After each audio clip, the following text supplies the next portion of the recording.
ডেঙ্গুতে দ্বিতীয় বা তৃতীয়বার আক্রান্ত হলে ঝুঁকি বেশি বলে জানালেন চিকিৎসকরা। এক্ষেত্রে রোগীকে নিবিড় পর্যবেক্ষণে রাখার পরামর্শ তাদের। এদিকে ডেঙ্গুতে ২৪ ঘন্টায় ২ জনের মৃত্যু এবং নতুন করে হাসপাতালে ভর্তি হয়েছে ৭৩০ জন। ডেঙ্গু প্রতিরোধে সরকারি বেসরকারি পর্যায়ে তৎপরতা কিংবা মশক নিধন কার্যক্রম চলছে, তবুও কি কমছে এই রোগে আক্রান্তের হার? দেখা যাচ্ছে ঘুরে ফিরে প্রতি বছর বিপুল সংখ্যক জনগোষ্ঠী মশাবাহিত এই রোগে আক্রান্ত হচ্ছেন। দেখা যায় হাসপাতালগুলোতে বর্ষার পর বেড়ে যাচ্ছে ডেঙ্গু রোগীর চাপ। স্বাস্থ্য অধিদপ্তরের তথ্য বলছে চলতি বছর জুলাই মাসে ৯,০০০-এর বেশি ডেঙ্গু রোগী ছিল, কিন্তু আগস্টের ১৫ দিনেই এই সংখ্যা দাঁড়িয়েছে ৭,০০০-এর বেশি। আগস্টে মৃত্যুর সংখ্যাও কম নয়, মাত্র ১৫ দিনে ১১ জন মারা গেছেন। জুলাই মাসে মারা গেছেন ৩৬ জন। বিশেষজ্ঞরা বলছেন দ্বিতীয়বার যারা আক্রান্ত হচ্ছেন তাদের মধ্যে মৃত্যু ঝুঁকি বেশি। ডেঙ্গুর ক্ষেত্রে দেখা যাচ্ছে যে এর ধরন হচ্ছে 4টা।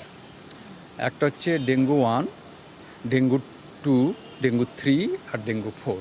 সেকেন্ড টাইমে আক্রান্ত এটা খুব ডেঞ্জারাস অন্য টাইপ দ্বারা। একে আক্রান্ত হলে একের বিরুদ্ধে স্পেসিফিক রোগ প্রতিরোধ অ্যান্টিবডি তৈরি হবে, 2-এ আক্রান্ত হলে 2-এর বিরুদ্ধেই হবে, 3-এ আক্রান্ত হলে 3-এর বিরুদ্ধেই হবে।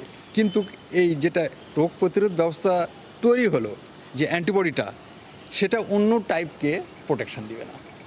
প্রায় একই রকমের উপসর্গ নিয়ে হাসপাতালগুলোতে আসছেন রোগীরা, তবে কারো কারো ক্ষেত্রে কিছু ব্যতিক্রম উপসর্গ পাওয়া যাচ্ছে।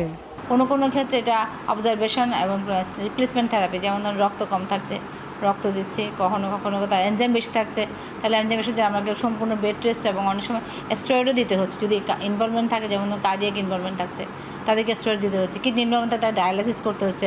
এগুলো যদিও কম, কিন্তু তারপরে যে প্রচুর আমাদের অবজারভেশনে রাখতে হচ্ছে। দেখে হয়তো হসপিটাল স্টে টাইম 1 থেকে 10 দিন, 12 দিন, 14 দিনও লাগতে পারে।